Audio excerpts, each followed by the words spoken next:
Hi guys, and thanks for tuning in. In tonight's video, we talk about the fast food people ate in medieval times.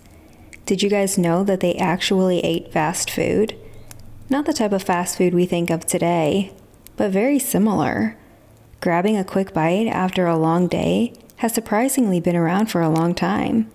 But before we begin, if you enjoy this video, please consider giving it a like and subscribe.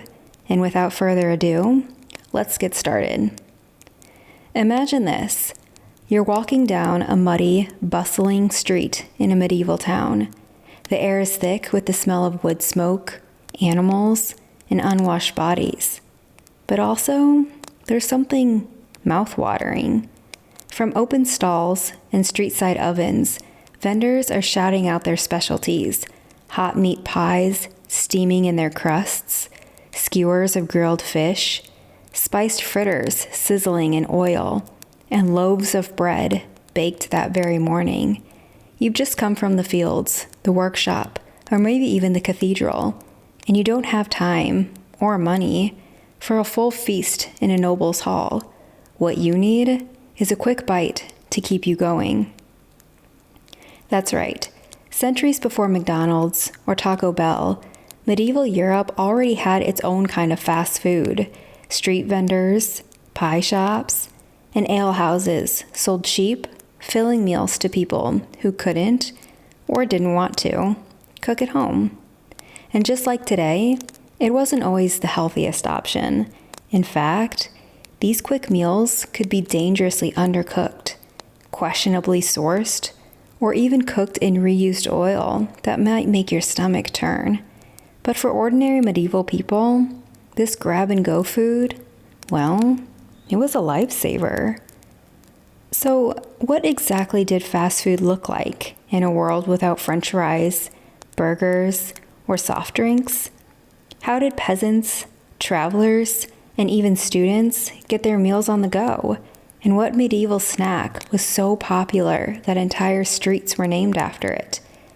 Let's step back in time and explore the surprising, delicious, and sometimes disgusting world of fast food in the Middle Ages.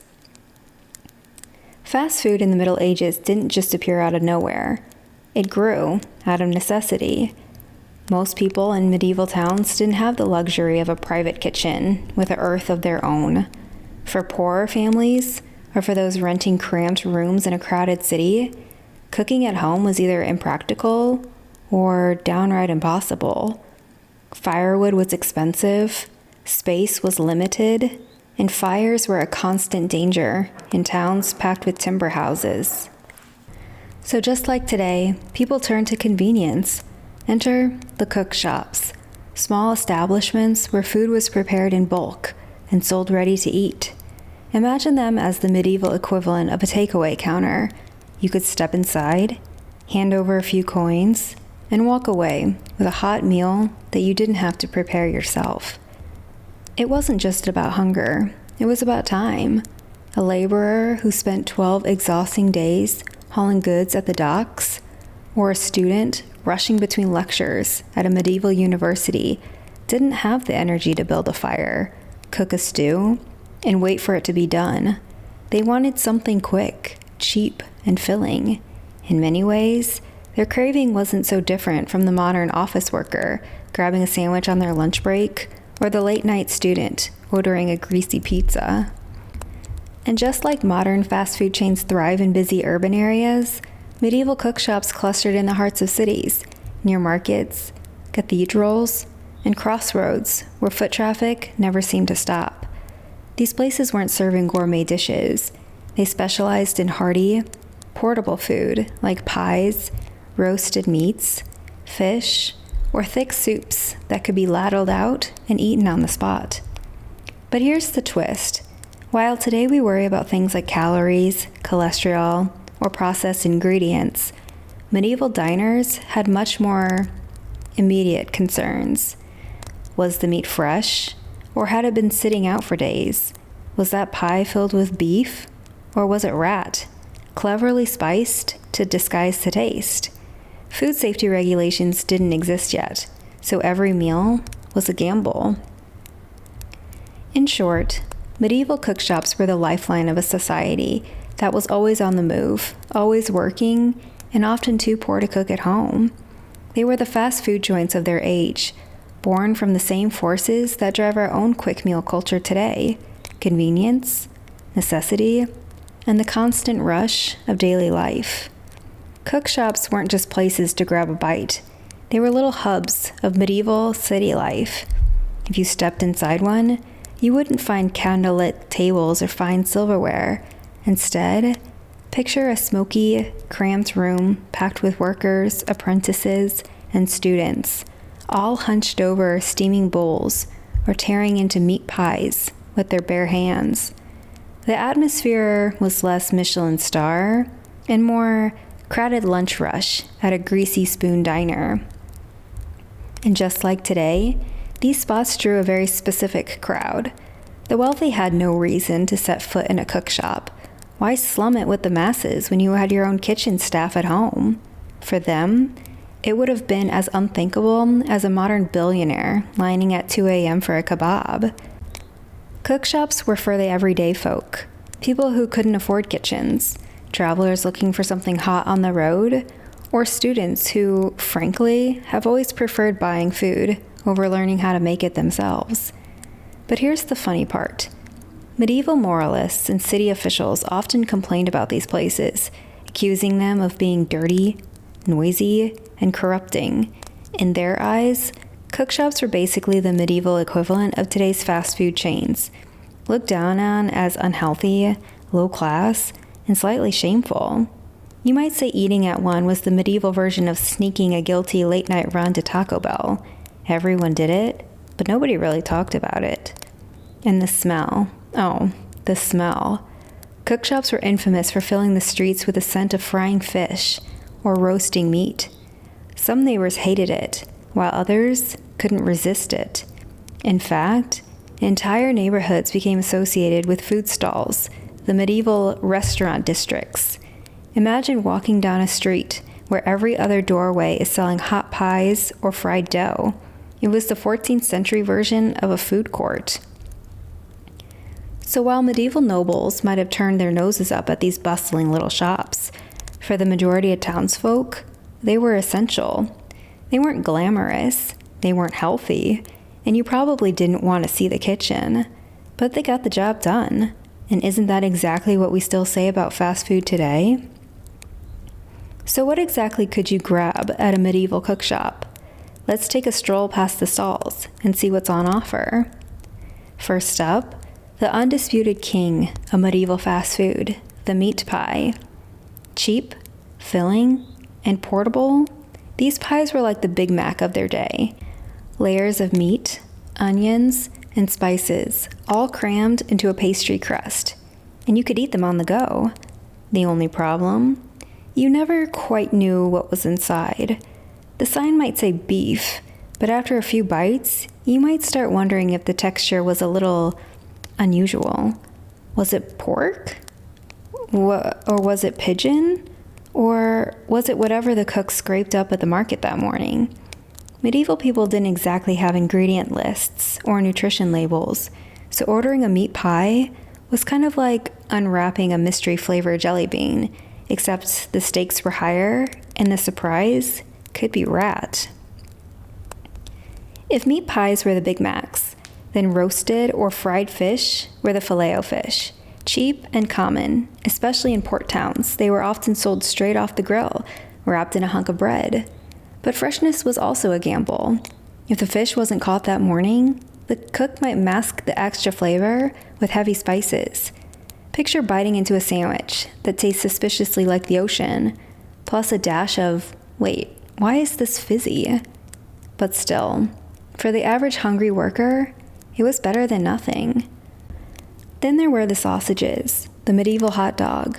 Vendors loved to sell them because they were easy to prepare, and let's be honest, nobody really asked too many questions about what went inside them.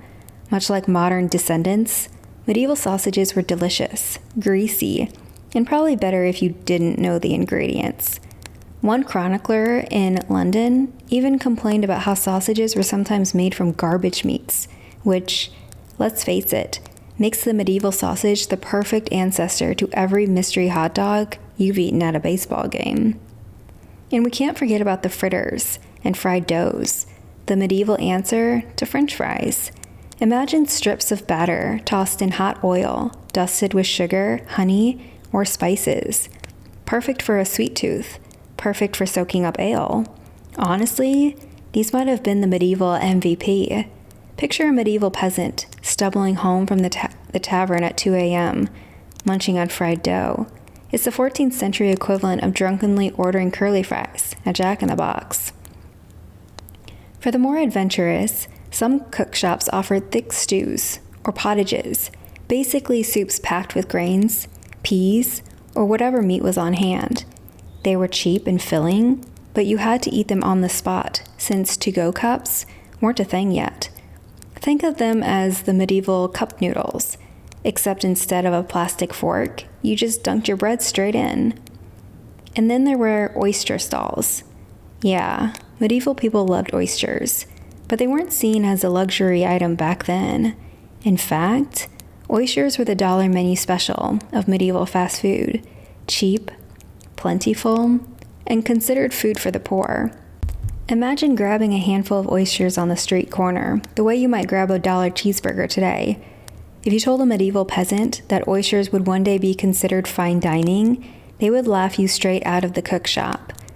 So whether it was a questionable meat pie, a greasy sausage, or a handful of oysters, medieval fast food wasn't all that different from ours. Quick, greasy, comforting, and just a little bit dangerous for your digestive system. Honestly, it sounds like the perfect marketing slogan for half the fast food chains we know today. And of course, no tour of medieval street eats would be complete without some of the real stars of the snack world. Let's start with the pretzel. Yeah, the same salty snack you might pick up at a mall food court or a baseball game has medieval roots. In many towns, pretzels were sold fresh from street vendors, warm and chewy, perfect for eating on the go. For medieval folk, it was the ultimate walking snack, portable, filling, and cheap. Basically, it was their version of a soft pretzel from Auntie Anne's, only instead of cinnamon sugar, you were probably just getting a sprinkle of coarse salt. And while the modern pretzels are a guilty mall indulgence, medieval pretzels actually carried some religious symbolism, too, with the twisted shape said to resemble folded arms in prayer, which is kind of hilarious when you think about it. What started as a holy bread became the snack you scarfed down while waiting in line for a roller coaster. Then there's the infamous waffle. And yeah, medieval people were already onto this genius idea. Vendors would press batter between hot iron plates decorated with intricate patterns, creating crunchy, golden waffles sold fresh in the streets.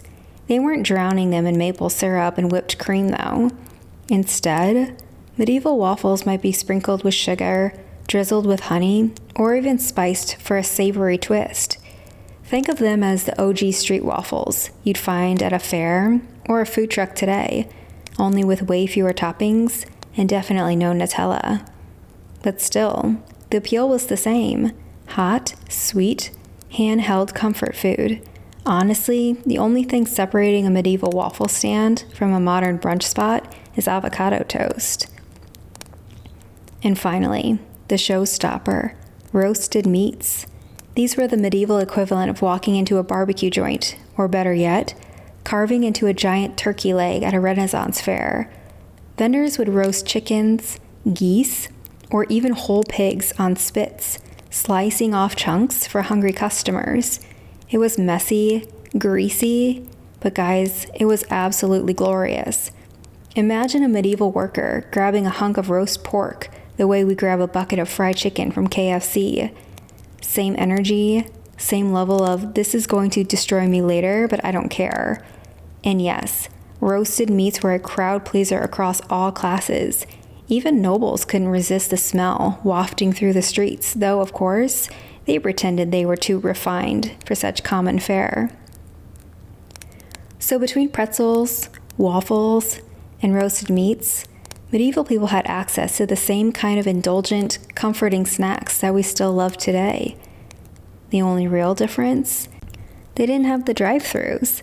Instead of pulling up in a car, you just elbowed your way through a busy market square to get your fix. Honestly, it's not that different from standing in line at Chipotle during the lunch rush. So let's just say it's a chilly evening in a medieval town. You've just finished hauling sacks at the docks, or maybe you've spent all day hammering nails in the smithy. You're starving, your feet hurt, and there's no way you're going to go home to light a fire, chop up vegetables, and wait 3 hours for a stew to bubble. So, what do? You head straight for the nearest cook shop, the medieval version of hitting up McDonald's after work. From the outside, the cook shop doesn't look like much. A wooden sign hangs over the door, maybe painted with a fish or a pie, and smoke curls out of the chimney. The closer you get, the stronger the smell. Roasted meat, fried dough, and something faintly suspicious that you hope isn't spoiled cabbage. Already, the crowd inside is buzzing, loud and rowdy, like a Friday night rush at a burger joint. When you step inside, don't expect menus or combo deals. Instead of brightly lit boards promising 2-for-1 value meals, you've got the cook shouting out what's ready. Fresh pies, hot sausages, fish just pulled from the river this morning, mostly. If you can't read or write, which, let's be real, most customers couldn't, you rely on your nose and your ears. The ordering process is basically the same as standing at the counter in Subway and saying, "I'll take whatever that is." And here's the best part. There are no neat paper bags or branded cups. You hand over a couple of coins, the medieval equivalent of a crumpled dollar bill, and the cook plops your food either onto a chunk of bread, a wooden platter, or straight into your hands, if you're brave enough. No napkins, no tray liners. If you want utensils, you brought your own spoon, knife, or more often than not, you just use your fingers. It's fast food and finger food, by necessity. And as for seating, forget padded booths or play areas. If you're lucky, there might be a wooden bench shoved into the corner. More often, you stand elbow to elbow with other customers, eating as quickly as possible before heading back into the street. Imagine a medieval version of eating at a Waffle House at 2 a.m. Crowded, noisy, slightly greasy, and full of people you're not entirely sure you can trust. And payment? No credit cards, no contactless tapping of your phone, just hard cash, clinking coins tossed across the counter. And don't expect customer service with a smile. If you complain that your pie is burnt, the cook might just tell you to get lost. Medieval Yelp reviews would have been short and to the point. Toasted funny, probably rat. I'll give it a 2 out of 5 stars. So in many ways, eating at a medieval cook shop wasn't all that different from grabbing modern fast food. It was cheap, quick, and wildly inconsistent in quality. You didn't go there for luxury. You went because you were tired, hungry, and needed something now. The only real difference is that today, if your burger makes you sick, you can sue the company.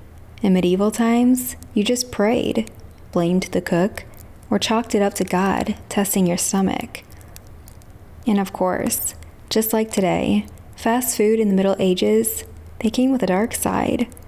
Only instead of worrying about carbs, cholesterol, or did the fry cook wash his hands, medieval diners were facing much more terrifying risks. Let's start with the obvious. Food safety simply didn't exist. No FDA inspectors, no expiration dates, no health codes.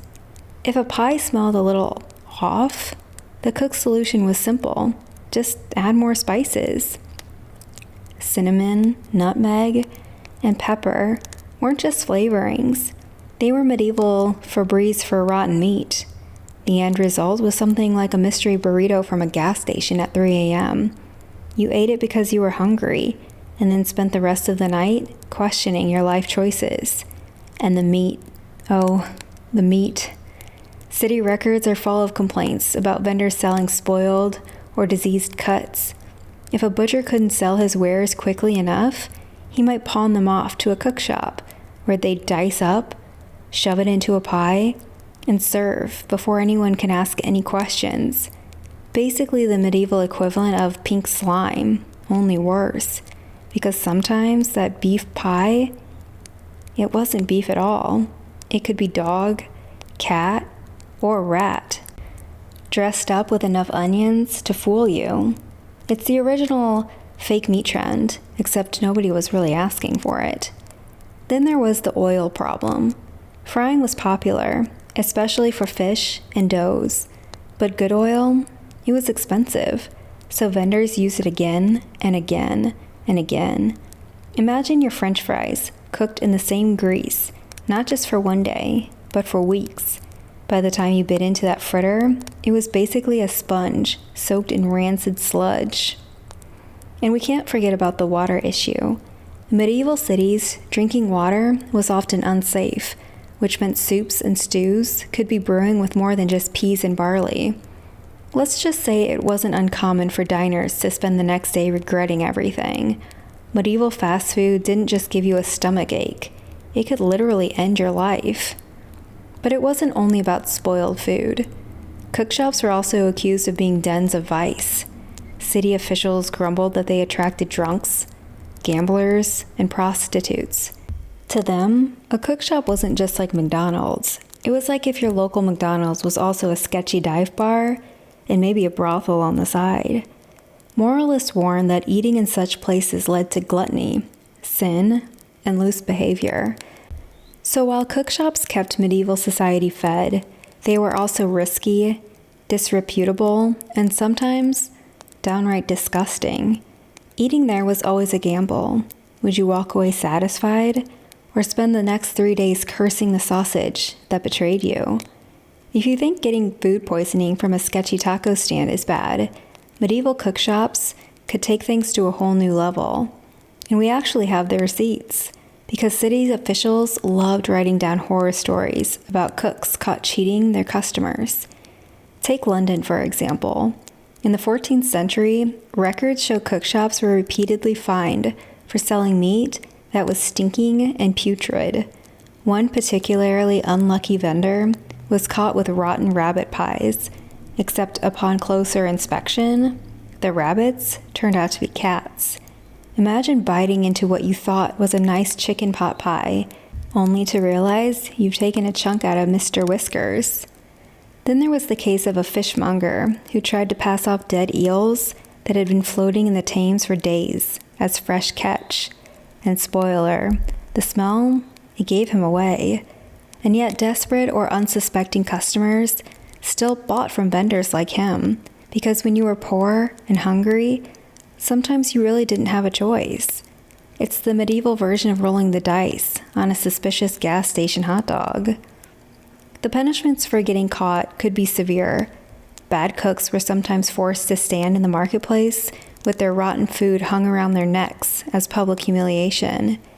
In Paris, one cook who sold rotten poultry was paraded through the streets with the spoiled birds dangling from him like some kind of disgusting medieval Mardi Gras bead. Picture a scarlet letter, but instead of an A, you've got a necklace of stinking chickens. And it wasn't just the food that was dangerous. The environment was too. Some cookshops doubled as hangouts for thieves, gamblers, and prostitutes. Chroniclers complained that these places led to every vice imaginable. Basically, they were the medieval equivalent of a Waffle House at 3 a.m. You went for the food, but you might also get robbed, scammed, or wake up with more regrets than you bargained for. Even when the food wasn't outright deadly, it could still be a hazard.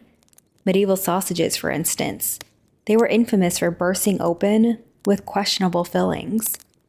Some accounts joke that sausages being stuffed with offal, scraps, and whatever the cook could scrape off the cutting board. It was less all beef frank and more everything but the cow frank. Think of it as the ancestor of the modern mystery meat hot dog, but without any safety standards. So yeah, medieval fast food, it kept people alive, but it also came with constant risks. Every bite could be satisfying, or your last. Honestly, it makes waiting in line at Taco Bell for a Crunchwrap Supreme feel like a luxury. To the upper classes, cookshops were more than just greasy little eateries. They were symbols of everything wrong with the city: dirty, disorderly, and morally corrupt. Nobles and wealthy merchants didn't step foot in them. Why would they? They had private kitchens, servants, and feasts laid out in their halls. In their eyes, cookshops were places for the desperate and the unruly, a world that was beneath them. And to be fair, they weren't entirely wrong. Medieval city records are packed with complaints about the trouble cookshops attracted. They weren't just about food. They doubled as drinking dens, gambling houses, and sometimes even brothels. The combination of cheap ale, hot food, and crowded rooms made them perfect breeding grounds for crime. Pickpockets worked the benches, fights broke out after too much wine, and prostitutes often lingered nearby for customers. For the upper classes, this made cookshops easy targets for moral outrage. City officials and priests thundered against them, calling them dens of sin and vice.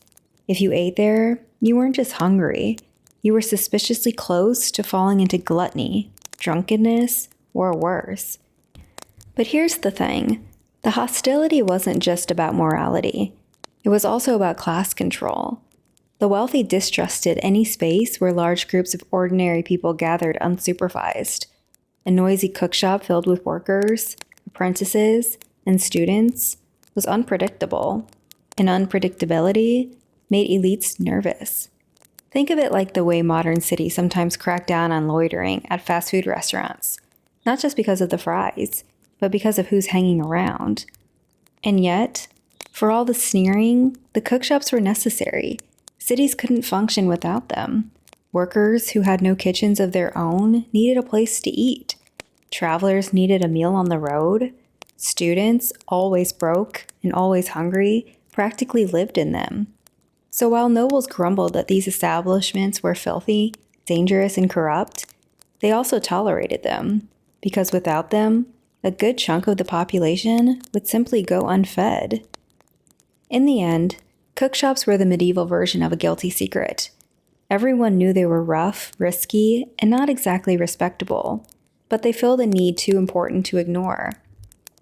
And if you peeked into the alley at the right time, you might even catch a wealthy man sneaking in for a hot pie, looking both ways to make sure no one saw him.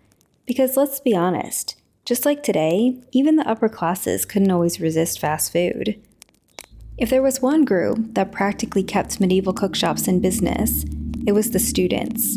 Medieval universities were chaotic places. Imagine hundreds of young men, often teenagers, crammed into foreign cities with no parents, no supervision, and just enough money to get into trouble. Cooking for themselves? Forget it.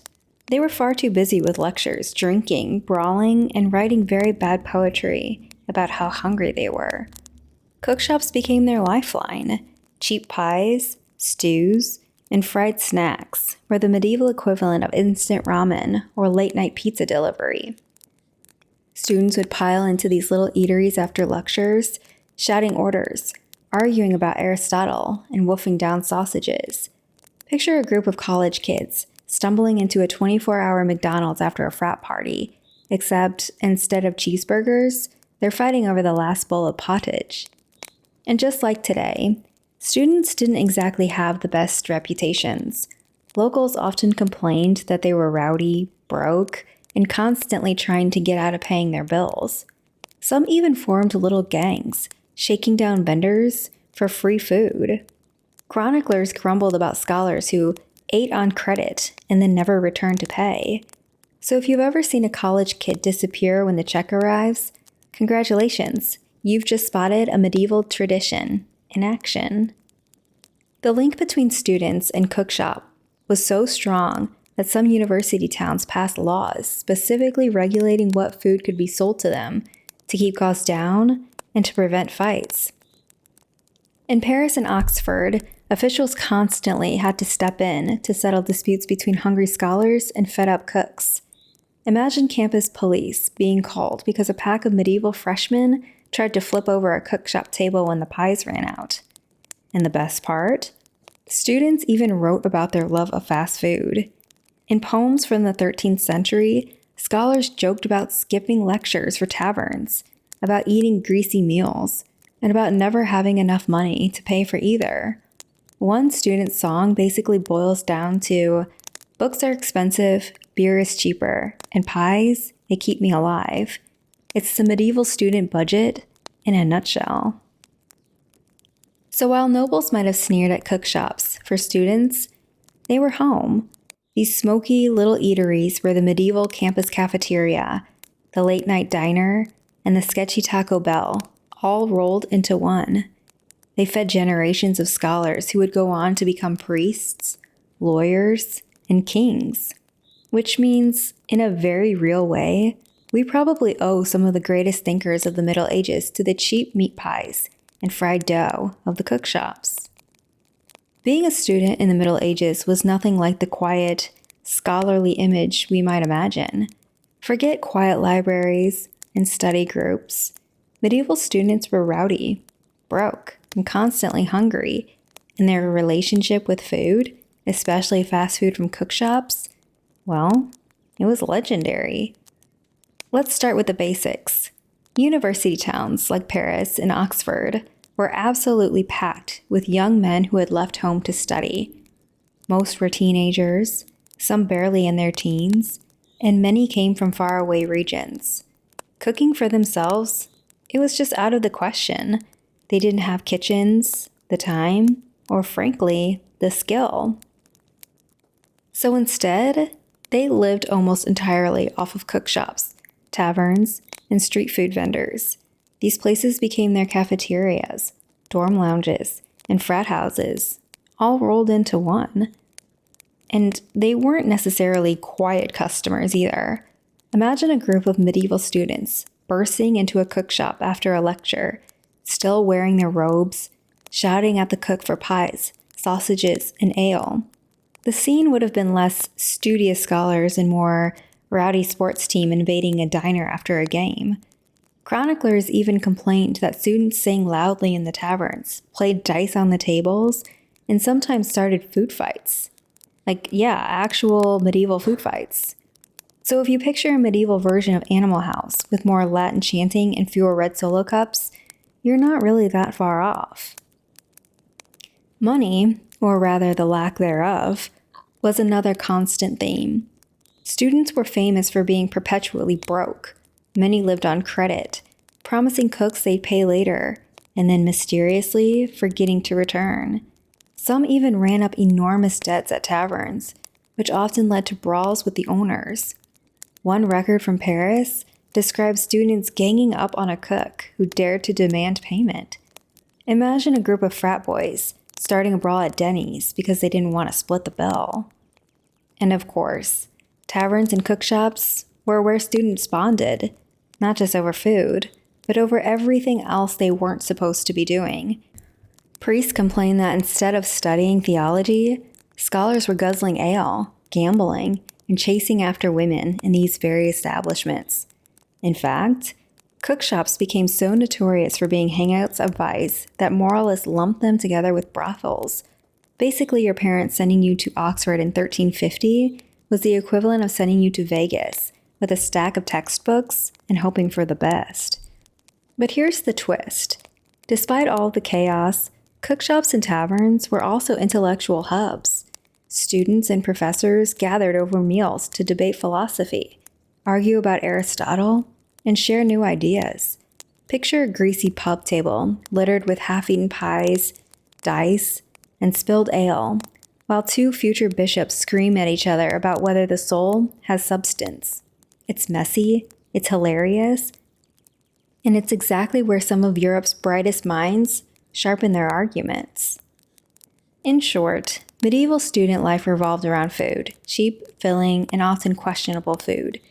Cookshops weren't just where they ate, they were where they lived, fought, and forged relationships that carried them through their chaotic university years. Which makes you wonder, maybe the Middle Ages didn't look so different from today. Swap the meat pies for pizza slices, the ale for cheap beer, and the cookshop for a 24-hour diner, and suddenly, you're not in Oxford 1350, you're in any college town on a Saturday night. So, what can we take away from all of this? Fast food in the Middle Ages wasn't just about filling bellies, it was a mirror of society itself. Cookshops fed the poor who had no kitchens, fueled the workers who built the cities, kept travelers alive on the road, and sustained generations of rowdy students who were too busy brawling and debating Aristotle to learn how to cook a stew. They were noisy, risky, sometimes dangerous, and definitely looked down by on the wealthy, and yet they were essential. In a strange way, the world of medieval fast food doesn't feel so far removed from ours. Think about it. People wanted food that was cheap, quick, and convenient, even if it wasn't the healthiest or safest option. They packed into busy shops, argued over prices, and snuck guilty late snacks when no one respectable was watching. Replace the meat pie with a cheeseburger, the fried fritter with French fries, and the rowdy Oxford student with a modern college kid at Taco Bell. And suddenly, the Middle Ages doesn't seem so medieval after all. And maybe that's the real lesson here. Fast food, whether it's a hot pie in a smoky 14th century cookshop or a drive-through burger today, has always been more about just the meal. It's about convenience, community, and yeah, a little bit of chaos. It's food that fuels work, study, travel, and all of the messiness of daily life. It's food that people love, complain about, and depend on, even when they know it's not perfect. So the next time you unwrap a burger or grab a slice of pizza on the go, think of the medieval laborer biting into a questionable sausage, or the broke university student wolfing down a fried waffle before class. Fast food isn't just modern, it's timeless. And while today we might worry about calories or additives, medieval diners had it much simpler. They were just hoping their lunch wouldn't end them. In the end, one thing's for sure. Fast food has always been fast. It's always been a little bit dangerous, and it's always been delicious enough that people just keep coming back for more. That's it for this video, you guys. I hope you enjoyed it. And if you did, please consider liking and subscribing.